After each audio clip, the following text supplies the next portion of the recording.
இந்த வீடியோவில் நம்ம பார்க்க போகிற டாபிக் தூக்கம், ஸ்லீப்.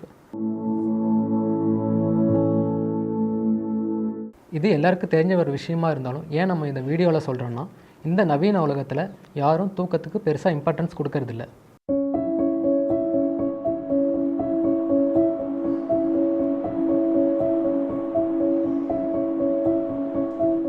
ஒரு மனிதனோட உடல்நலம் 3 விஷயத்தை தான் பேஸ் பண்ணி இருக்குது. அதில் ஃபஸ்ட்டு ஒன்று அவனோட உணவு பழக்க வழக்கம், 2வது அவனோட அன்றாட வழக்கங்கள், 3வது அவனோட தூக்கம்.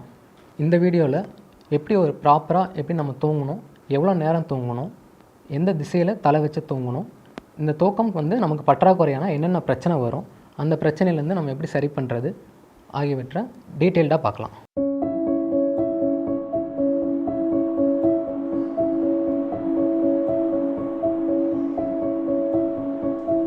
ஃபஸ்ட்டு தூக்கத்தோட இம்பார்ட்டன்ஸ் என்னென்னு பார்க்குறோம். நம்மளோட பாடியும் மெஷினும் ஆல்மோஸ்ட் சிமிலர் தான். எப்படி ஒரு மெஷினுக்கு ஒரு ரெஸ்ட் இல்லாமல் நம்ம ஒர்க் கொடுத்துக்கிட்டே இருந்தால் அது ஈஸியாக பழுதாகிடுமோ, மனித உடலுக்கும் ஒரு ரெஸ்ட்டு தேவை. அந்த ரெஸ்ட்டு கொடுக்காமல் நம்ம கண்டினியூவாக ஒர்க் பண்ணிகிட்டே இருக்கப்போ பழுதாகி நமக்கு பல்வேறு நோய்கள் வரத்துக்கு வாய்ப்பு ஏற்படுத்தும்.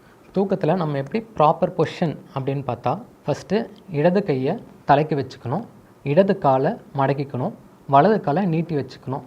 இந்த வலது கையை வலது கால் மேலே வச்சு நம்ம இடது பக்கமாக தான் திரும்பி படுக்கணும், வலது பக்கமாக படுக்கக்கூடாது.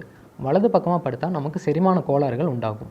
எந்த திசையில் தலை வச்சு படுக்கணும் அப்படின்னு பார்த்தா, கிழக்கு திசையில் என்று சொல்லக்கூடிய ஈஸ்ட் சைடு தலை வச்சு படுக்கிறது ரொம்ப ரொம்ப பெஸ்ட்டு. அப்படி முடியாத பட்சத்தில் மேற்கு திசையிலையும் தலை வச்சு படுக்கலாம். ஆனால் வடக்கு திசை என்று சொல்லக்கூடிய நார்த்தில் தலை வச்சு படுக்கக்கூடாது. வடக்கு திசையில் ஏன் தலை வச்சு படுக்கக்கூடாதுன்னு நவீன அறிவியலாளர்கள் ஏன் சொல்கிறாங்கன்னா, வடக்கு திசையிலிருந்து வட காந்த சக்தி நம்ம பூமியிலிருந்து வரதுனால அது மூளையில் ப்ரெஷர் அதிகப்படுத்தும். அதனால் தலைவலி, தலைபாரம் மற்றும் சைனசைட்டிஸ் போன்ற பிரச்சனைகள் உண்டாகக்கூடும். போர்வை கொண்டு முகத்தை மூடி கண்டிப்பாக தூங்கக்கூடாது. அப்படி தூங்குறதுனால நமக்கு சுவாச சம்பந்தமான பிரச்சனைகள் வரும்.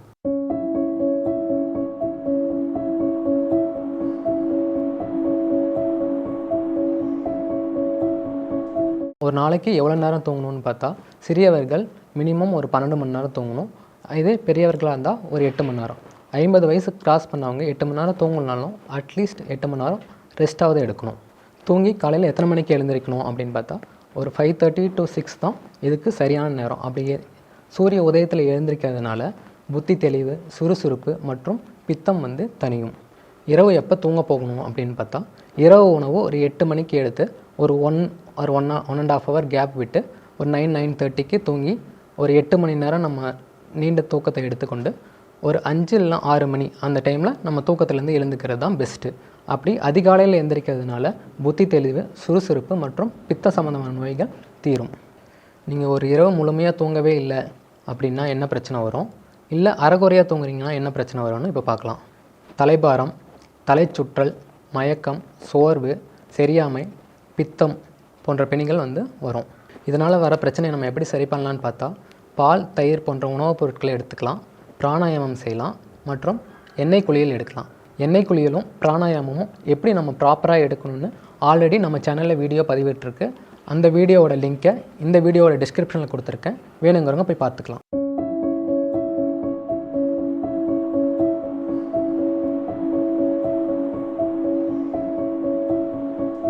பகல் நித்திரை அறவே கூடாது.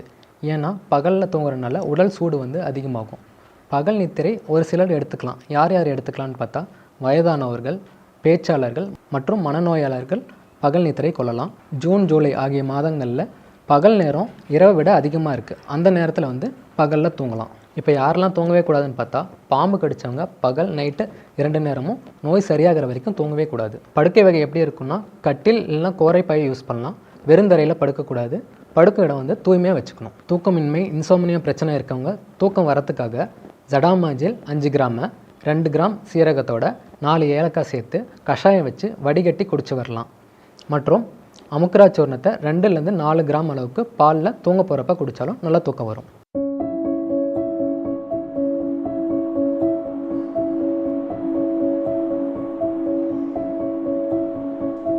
நல்ல நிம்மதியான ஒரு ப்ராப்பரான ஸ்லீப் வேணும்னு விரும்புகிறவங்க தூங்குறதுக்கு ஒரு 1 ஹவருக்கு முன்னாடி செல்ஃபோன், கம்ப்யூட்டர் போன்றவற்றை பார்க்குறத தவிர்த்துட்டு நல்லா அமைதியான ஒரு சூழலை ஏற்படுத்திக்கிட்டால் இயற்கையான முறையில் நல்ல நிம்மதியான தூக்கத்தை நம்ம பெறலாம். மேலும் பல்வேறு மருத்துவ தகவல்களை தெரிந்து கொள்ள நமது யூடியூப் சேனலை தொடர்ந்து ஃபாலோ பண்ணுங்கள்.